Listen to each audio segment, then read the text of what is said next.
چه بارونی. سلام علیکم. علیک سلام. من از این آدما زیاد دیدم که اشک میریزن. ببینم این صدای کیه؟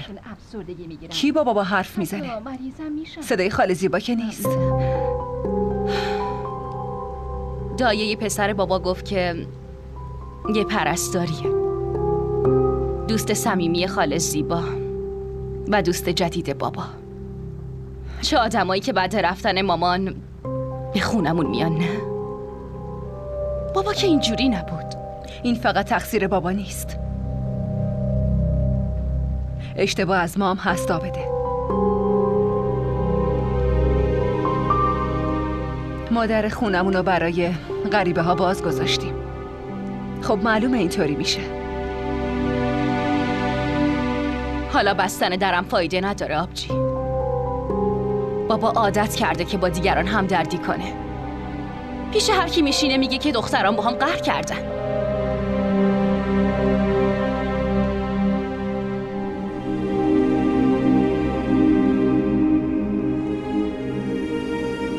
این دوست خاله زیبا از کی اومده؟ نمیدونم. به منم کوثر اومد همه چی رو گفت. اونم برای خودش یه پا خبرچینه. معلوم نیست جلوی مردم میشینه و چقدر غیبت ما رو میکنه. برم ببینم چه خبره.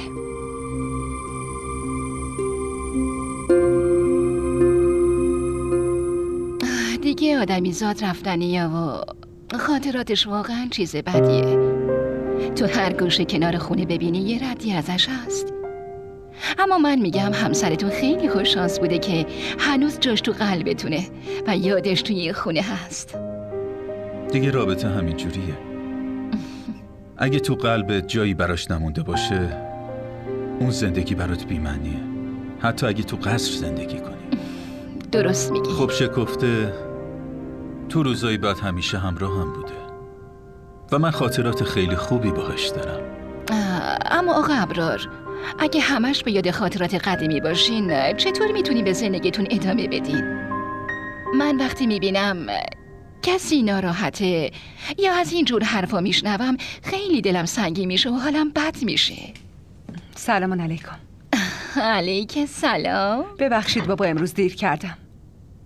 شما از مهمون پذیرایی نکردین؟ مؤمنه ایشون فهیمه. فهیمه خانم. خاله زیبا رو که میشناسی دوست ایشونه. ایشون پرستار هستن، پرستار بچه ها. دستاش خیلی شفا بخشه. وقتی سمیعا پیششون میبرم کاملا خوب میشه. باور نکرده. این حرفا رو ول کنین. ماشاءالله چه دختری، چقدر خوشگل و زیباست. من که دوست داشتم باهات آشنا بشم، خیلی تعریفتو شنیده بودم. امروز هم به بهونه بارون تو رو ملاقات کردم. حالا بیا اینجا بشین ببینم. بیا بشین. بابات درست منو معرفی نکرد که من کیم. من خودم میگم. خاله زیبا رو که میشناسی، اون تو محله ما زندگی میکرد. من دوره پرستاری رو با اون گذروندم. فقط اون یک کلاس بالاتر از من بود، ولی جلوی خودش نگو که اون ارشدم بوده. فوراً از هر چیزی ناراحت میشه دیگه.